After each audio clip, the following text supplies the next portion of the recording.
mic is not high enough or that my headphones are not high enough? What am I missing here? Music needs to go down, that's for sure.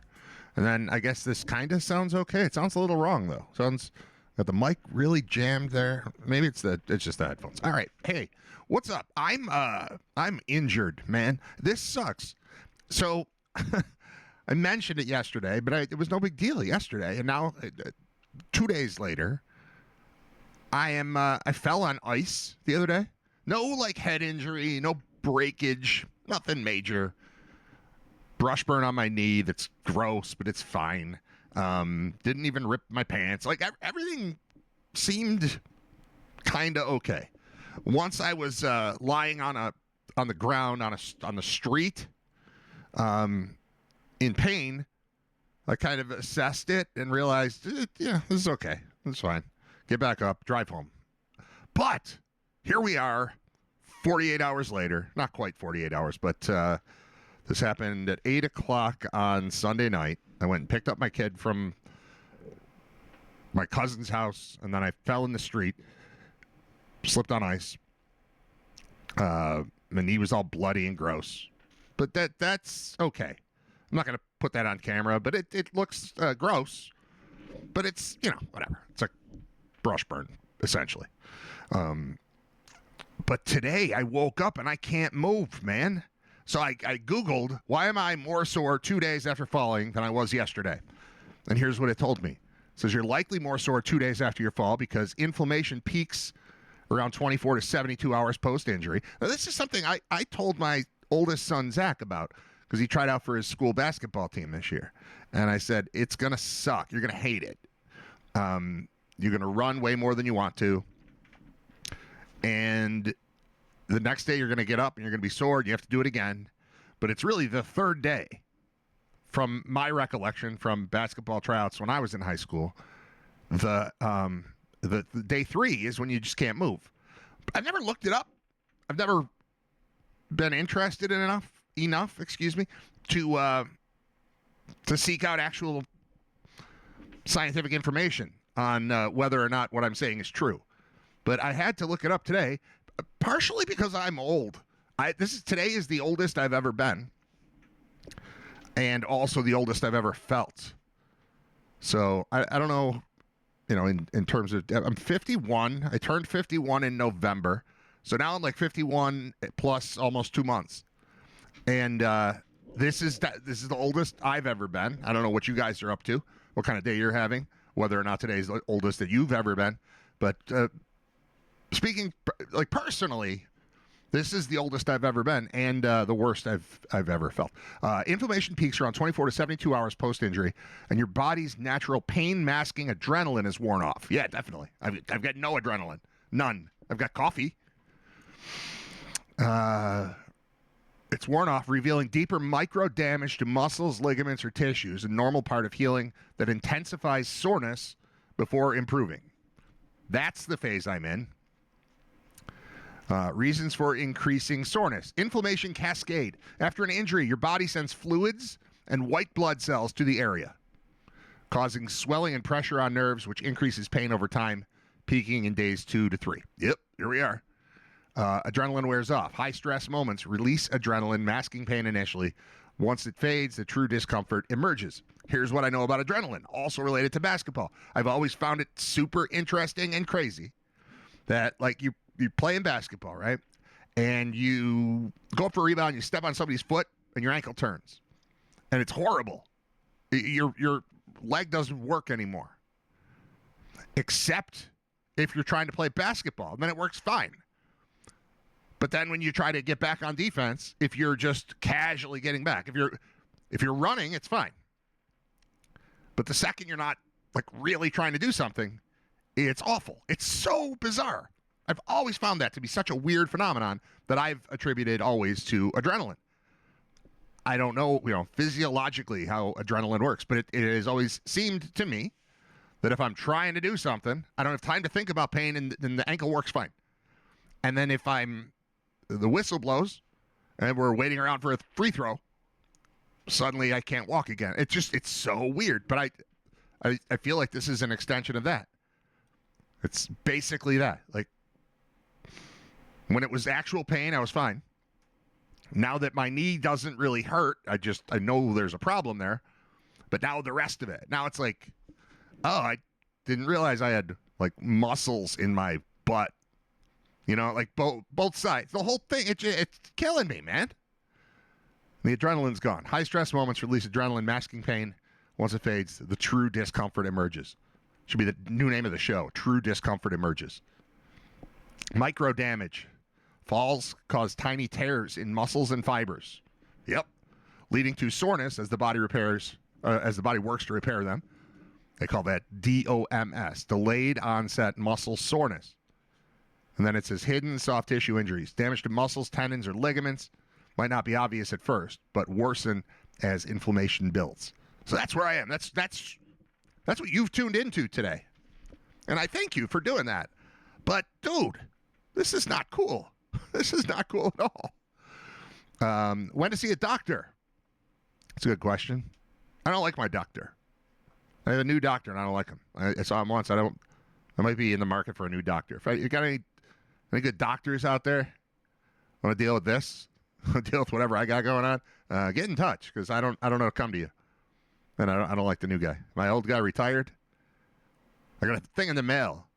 It said I'm no longer connected insurance-wise to my primary care physician or whatever. And I was like, oh, no. What did I do? Did I make him mad? It turns out I didn't make him mad. He's just done. So he's retired. So they just gave me some other guy. And I don't necessarily need my doctor to be older than me. But something about him being 20 years younger than me is just, I don't know. Doesn't make sense to me. It doesn't fit. I don't have the same amount. He's probably better. He's probably better than the guy that retired, right? He's probably much more up to speed on current treatments and practices and policies and drugs and all this. He's probably better, but I just don't want him. I need somebody old. At least I need somebody like at least my age-ish. A 50-year-old doctor sounds right to me. A 32-year-old doctor, no. And I don't know how old he is. He could be 40, but he could be 26. Like, I don't know, man. I don't want that. So anyway, I'm not going to go to a doctor because I don't feel like I have a doctor, and this is not an emergency. This is just me feeling old and sore, like I got run over by a tractor trailer a couple times while I was sleeping last night. Like that I woke up today thinking I was in an accident. I was hit by a truck. It seems. And it's fine. I'm exaggerating a little to make the point.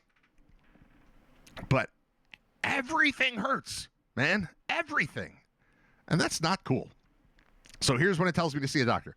Pain that is sharp, severe, or doesn't improve within a few days. None of this is sharp. None of it's severe. All of it sucks. But this is not doctor time. Numbness, tingling, or radiating pain. Nope. Just general soreness. Just generally feeling like I was in a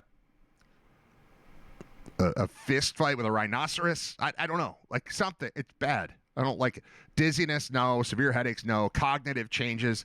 My brain barely works anyway. How would I even notice that? Difficulty walking or moving. That always exists. The walking, the moving, it all hurts. It all sucks. In summary, the worsening soreness is a common sign of the healing process. Good to know.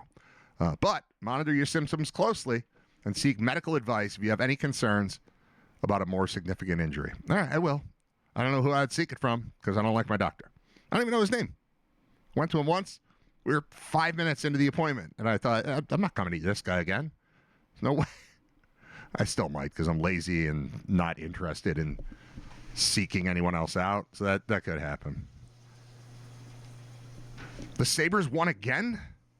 The Sabres have won 9 consecutive games. The hockey team in town. The hockey team I have felt comfortable ignoring for the duration of my children's lives because they haven't been in the playoffs the whole time. I've got a 13-year-old son who is 6'2" and weighs 200 pounds. And the Sabres have not played a playoff game in his lifetime. So as a family, we have chosen to ignore that team. And I've always said, I'll come back when they do something. They are currently, even with another win, they're tied points-wise for a playoff spot, but they're not in a playoff spot. The good news is the season does not end today. If it did, they would be just barely out. But we're approaching the halfway mark, and they have a record of 20, 14, and 4, good for 44 points, which is the same number of points that the Panthers have, and they are in the final wild card spot. They are 21, 15, and 2. Sabres are 20, 14, and 4. Both have 44 points. Sabres' goal differential is now at 0. They're not up, they're not down, they're just nothing. But they've won their last 9 games. They play again tomorrow night with an opportunity to potentially get themselves into a playoff spot with most of the season, half of the season still remaining. They play 82. They've played 38, so 41 would be half of the games. Their next game will put them at 39. So they're coming up on that. But they have undone the damage that was done with losing early. How bad was it? It's every year they've got this, 10 or 12 game stretch where they win once, and it kills them. But they never have nine wins in a row like they do right now. No blowouts either. They had a 4-1 win over the Bruins the other day, but 4-2, 4-1, 3-2, 3-1, 3-2, 5-3, 3-1, 3-2, 4-3. That's all it takes. They went on the road. They won 3 straight. It started in Edmonton.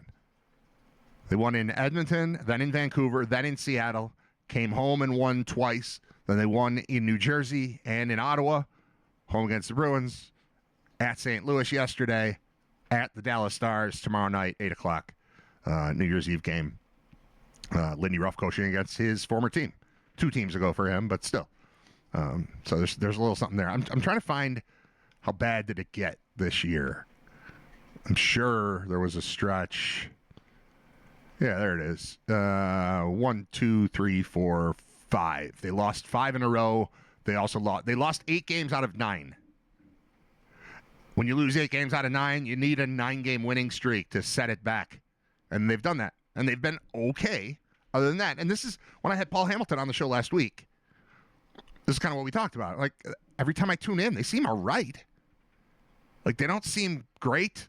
They don't seem terrible, but they seem like a team in the league, and that has not been the case for the entirety of this drought.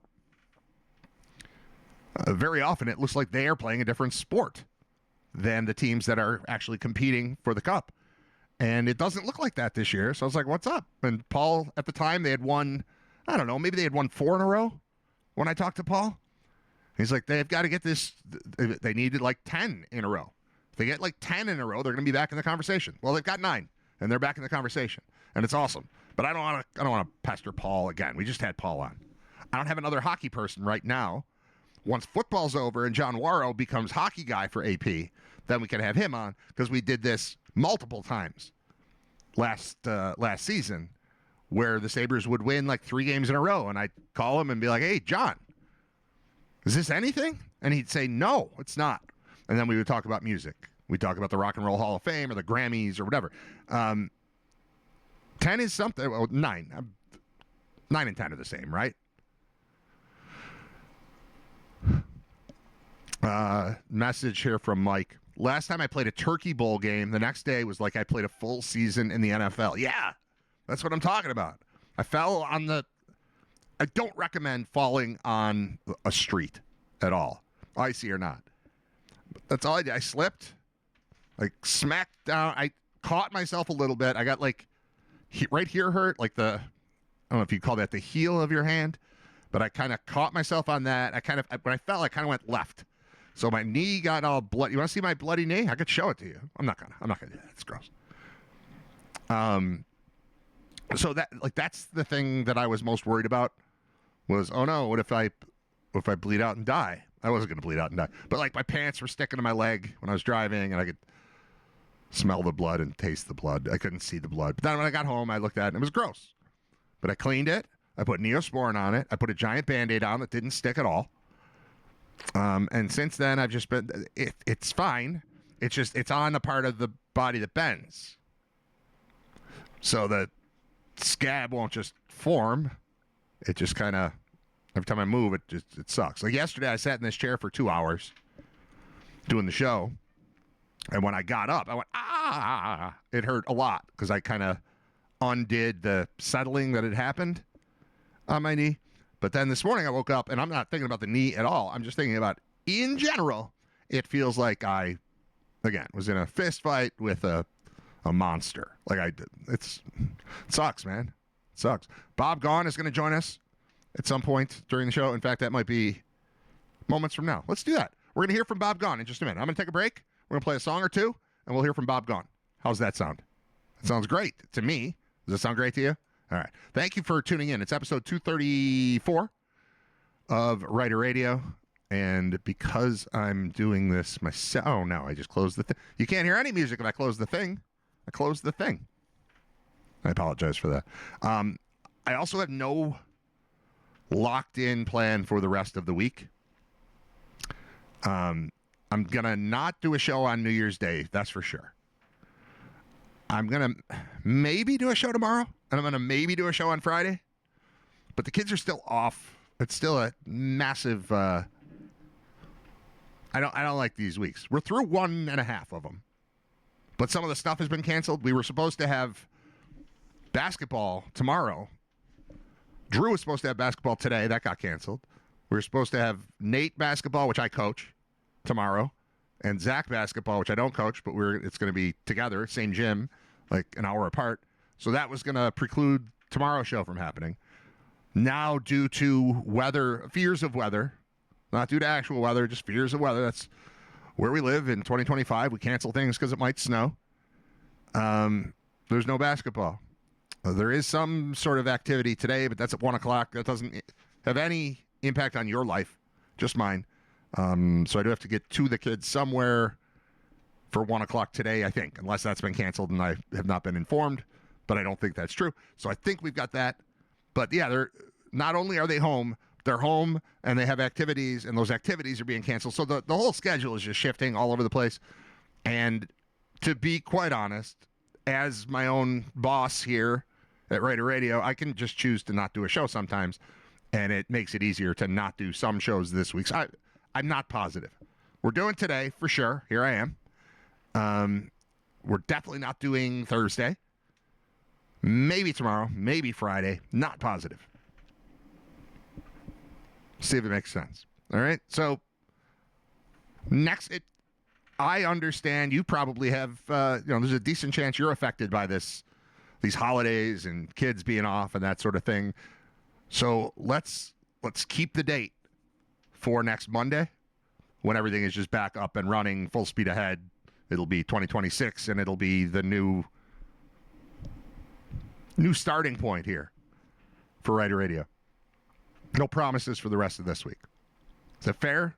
We good? Okay, I'm going to pick a song. I'm going to pick it myself. From Riter Radio, the playlist, available on Spotify. David Lee Roth is tempting, just like Paradise by David Lee Roth. Fish is tempting. R.E.M. is tempting. Herb Alpert is tempting. Ooh.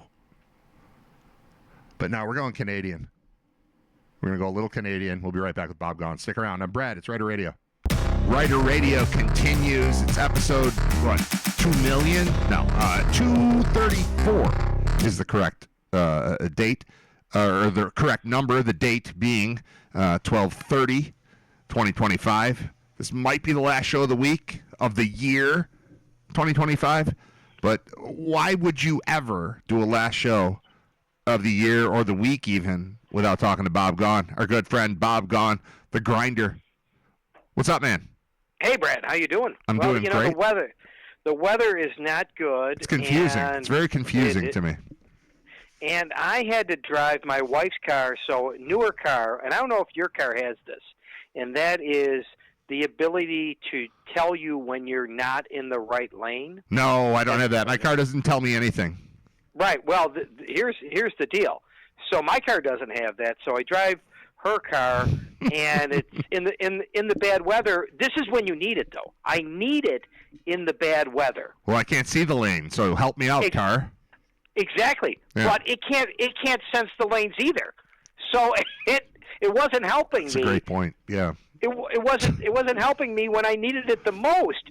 So it tells me, like, in July when I might be drifting because whatever, I'm drifting, but I don't need it in July. I can see everything. Yeah. But when there's ice on the lane and it can't sense the lanes because it can't see it either. Right. So this has the ability to have something that is actually useful, but I found it wasn't useful when I needed it the most. AI is imperfect at best. It is helpful, sort of, but it also sort of only knows the things that we don't need it to know. Like, I need help with other things, and it's helping me with stuff that I've got under control. And then when I don't have it under control, it's not helping. I had a thing a couple weeks ago, Bob. I do PA for wrestling at UB.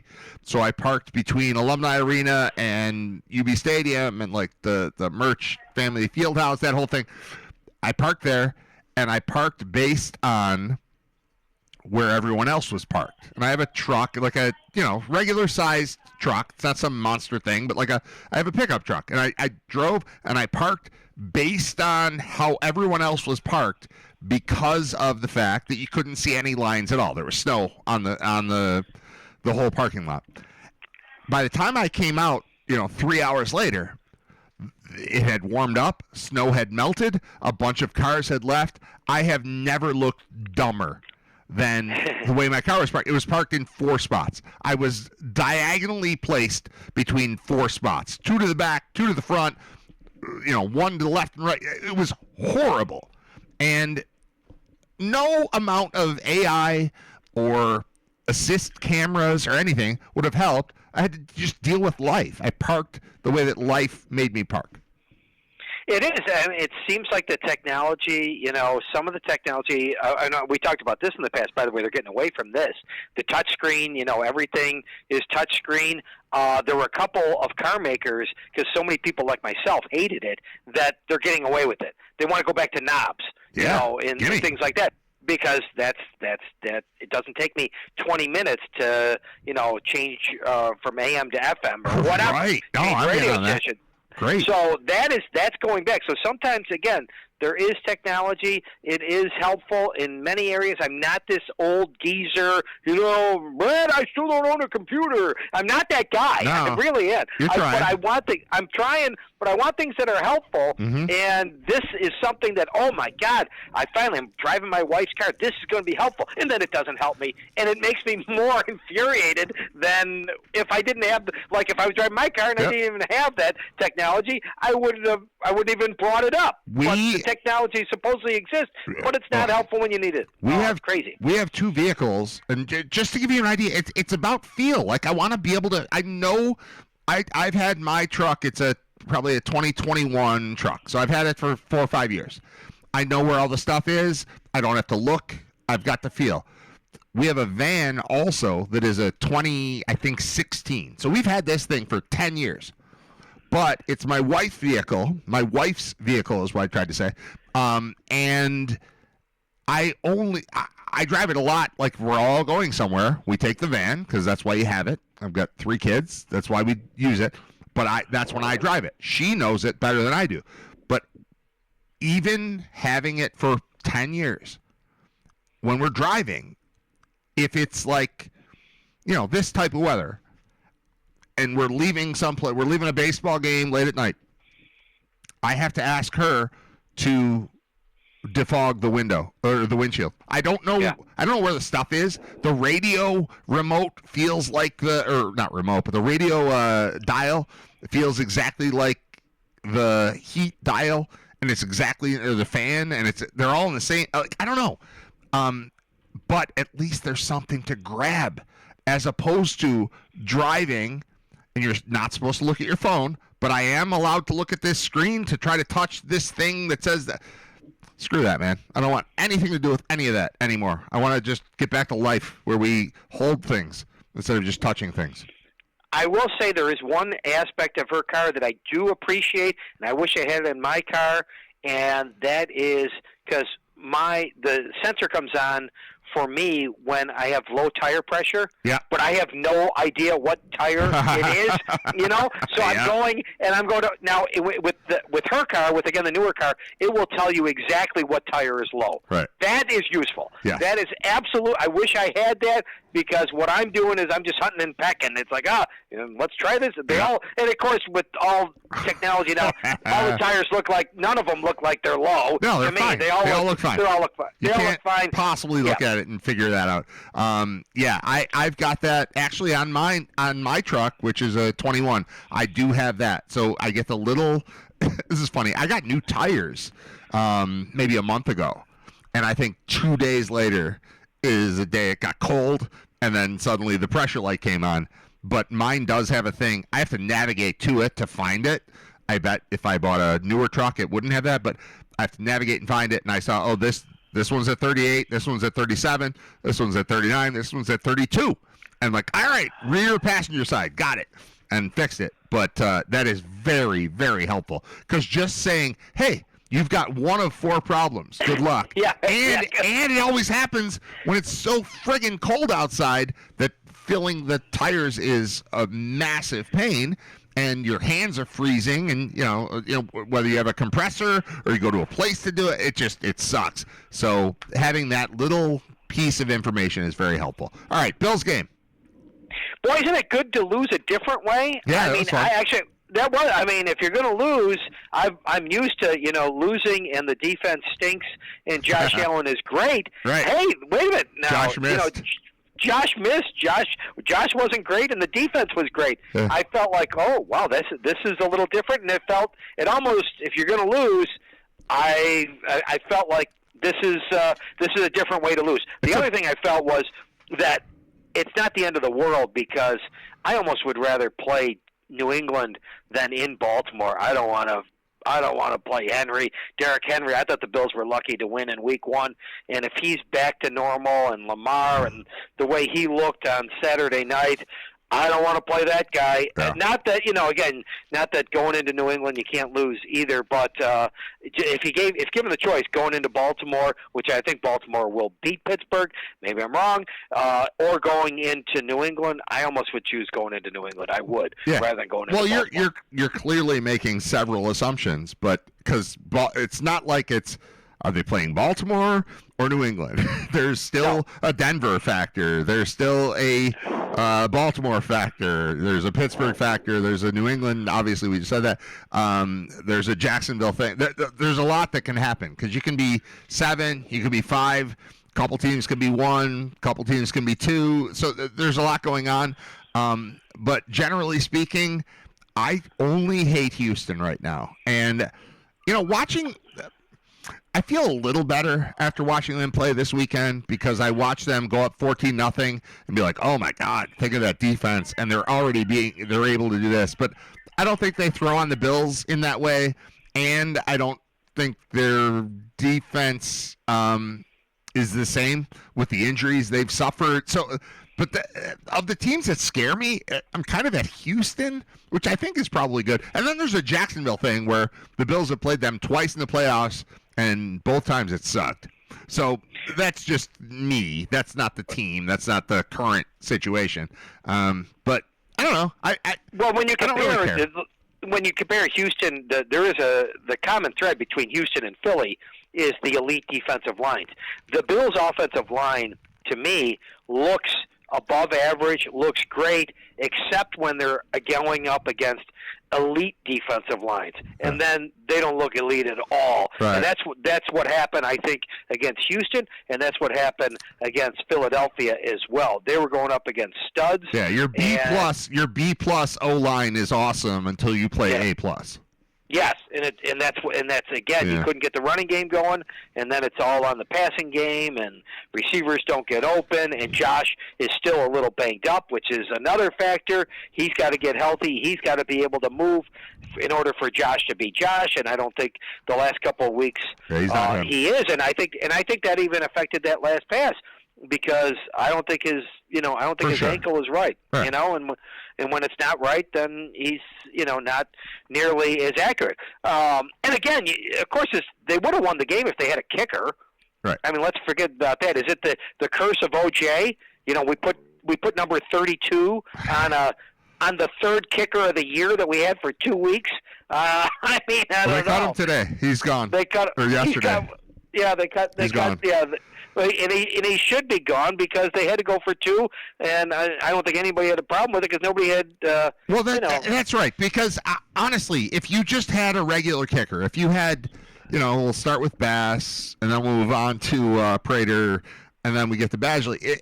If they just had any faith that they could get the point there, like, to me, you go for 2 when you're on the road, when you're UB playing at Texas, and you have the chance to skip overtime and score 2 points and win, you do that. When you're the Bill, if you're the better team and the other team hasn't completed a pass in the first or the second half, and they've got 17 yards, whatever it was, you would just kick it, but not believing that you could kick it. It, to me, is the issue, and that's why you do it. And I've got no complaints at all with McDermott making that decision. It's fine. But in real life, when you're just playing a football game with a kicker that's actually on your team, when the extra point is assumed, I absolutely would have kicked it. But I get entirely why they didn't. And they had a play that worked. And Josh missed, and Josh never misses. And it was Shakir, and he never drops it. It all was fine. It just didn't happen. So I don't know. I came out of the game. We talked to Fuller yesterday, and I came out of the game thinking, cool, the Bills are fine. Like, there was some stuff that happened, but you were playing against a powerhouse type of team, and it didn't quite work out. And you were playing in a swamp, and it was gross and snowy and windy and rainy, and windy and terrible. And I don't know. I'm okay with it. I feel fine, but I would like to see Josh a little more mobile. You can tell he's not him, and I don't want that in his head. I think that's showing a little bit, but take the Jets game off, and we'll see you in 2 weeks. Wouldn't you almost feel worse if you were in Philly as an Eagles fan? Yes. I mean, do the Eagles realize our defense stinks? And they went. Hurts went 0 for 7 in the second half. Yeah. Didn't complete one pass. I mean, I expected Barkley to run for 250 yards or, that was or weird. something, and he didn't run for anything. I'm telling you, if I'm an Eagles fan, Yep. you might have some problems when you come up with against even better defenses than the Bills, and that shouldn't be too hard to do in the playoffs. Well, talking to John Fuller yesterday. Bills fans and Eagles fans are absolutely living parallel lives. It's like, they play one half of football and then they can't play the other half of football. I'm like, yeah, I know. I've seen that a lot, like a ton. The first half is invisible, and then the second half they come back and it's really hard. So I'd like to see them play each other in the Super Bowl, because I believe in that team. Like, that is a super talented, interesting, fun team, and I think the Bills are too. And I don't want any of these young punks jumping in. These, I guess the Rams are a little veteran-y, but like the Niners, the Jaguars, the Chargers, the Texans, like, get out of here. Adults are about to play in the Super Bowl, and if adults are playing in the Super Bowl, it's Bills and it's Eagles, and I like that. I like that matchup. I do too. Let's move to college football if we can. Please. Talk about some of these things that are going on. By the way, what happened in Michigan, or Kyle Whittingham, I don't know if people realize, that was kind of interesting. He announced like 2 years ago that his last year was going to be 2024 at Utah. The end of 2024, he goes back. They had the coach in waiting. Like, he was one of those, this is my coach. He goes back after last year and says, I really want to coach one more year. Okay? So they give him one more year. Now, but this is it, right? This is it. Do they keep paying the other guy like the Sabres pay Dan Dunleavy? Right. So then after this year, he's like, I really want to coach longer. Well, wait a minute. You told us that this is it. So we got the coach in waiting. Yeah, so we got the coach in waiting, and then he goes to Michigan, and I don't know, what staff he's going to bring over, but I assume he might bring over. I feel bad for Utah is what I'm saying. I think that they got played. They got played. They definitely got played here by Whittingham. But I don't think he meant to do it either, though. Like, he probably didn't mean to do it. it was unforeseeable what was happening with Michigan. To have that job be open at this time of year is insane. So they don't have the ability to search for a coach in the same way that a regular team would have. I don't know. I'm not trying to rain on your parade here, but I don't see him as a villain in this situation. I don't see Michigan as a villain. It's just like, Jesus, what are we supposed to do with what happened with Moore? Like, he's got to go. Now we got to fill it. We're 2 weeks behind on signing day. Like, ugh. So they went for 66 years old? Is that right, with Whittingham? It's like they went the opposite way of where everyone else is going in college football, which is young. I love that, like, UB hired Lembo. Perfect. I want a dude my age coaching the team, because I know, Bob, and you're my age, I know we're smarter than the people younger than us, and I know we haven't lost it like the people older than us. These are the people I like. So this guy is 66, a little bit older, but I get it, and I like it. I'm not mad at anybody, but it sucks. Well, somebody of our age would have to be upset, and I saw little outrage. We talked about this months ago, the end of the Notre Dame-USC rivalry. Yeah. It happened this week, and I think it went with like a whisper. Nobody even talked about 99 years. They couldn't even make 100. They couldn't even play one more year to make 100 years, but I think Notre Dame not making the playoff. I think Texas not making the playoff. USC said we're not playing one more tougher game this year. It doesn't benefit us, so it just went away. And again, as I mentioned when we talked about this a couple months ago, USC coming east always was a big deal. Now that they're in the Big Ten, it's not that big of a deal anymore. Right. So that game just with maybe even people didn't even see it, but it went away, and they're going to, I guess, reconsider maybe in 5 years or something. Forget it. It's over. Quitting at 99 is the worst. I've never heard of anything ever quitting at 99. Like, come on. Have some respect for things that have happened before you and fix that. That's gross. Ugh. I didn't know about that until now. So, sorry. Sorry for my exhaustion with the whole situation. I apologize.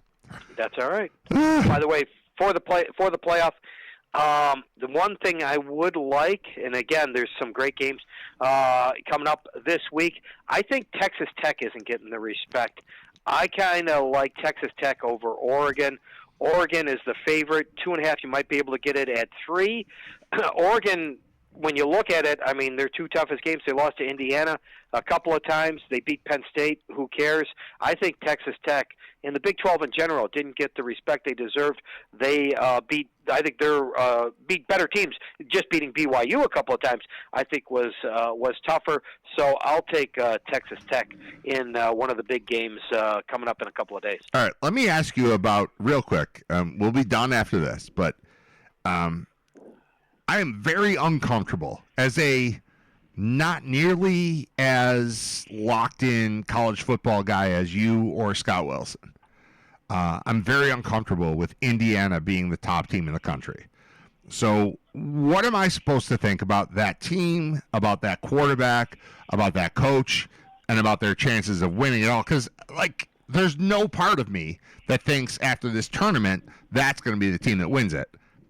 But I don't know, because I don't watch enough. I watch all the UB games with you guys. I watch all the things I need to watch, but I'm busy.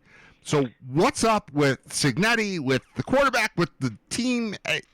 Like, I know they beat Ohio State. I watched that game. Yeah. I still, if it comes down to a championship game between Ohio State and Indiana, I'm assuming Ohio State. But I don't know. So help me. Well, first of all, Cignetti, Google me. I mean, that was one of the great things, as it was it not, from a couple of years ago when he winds up getting the job after James Madison, and it just showing that he's been a winner wherever he goes. So he's got that. He's a great coach. There's no question. You also have the Heisman Trophy winner. But I think the biggest difference between last year and this year, Indiana team, is how they hit the portal and their defense and the lines. the offense and defensive lines. I thought that they got pushed around last year when they played Ohio State, when they played Notre Dame in the tournament. They're not getting pushed around this year. If you watch the game against Ohio State, they didn't get pushed around at all. Yeah. So I think that's the biggest improvement between last year and this year is I respect the offense and defensive lines a lot more. I've already respected the coach.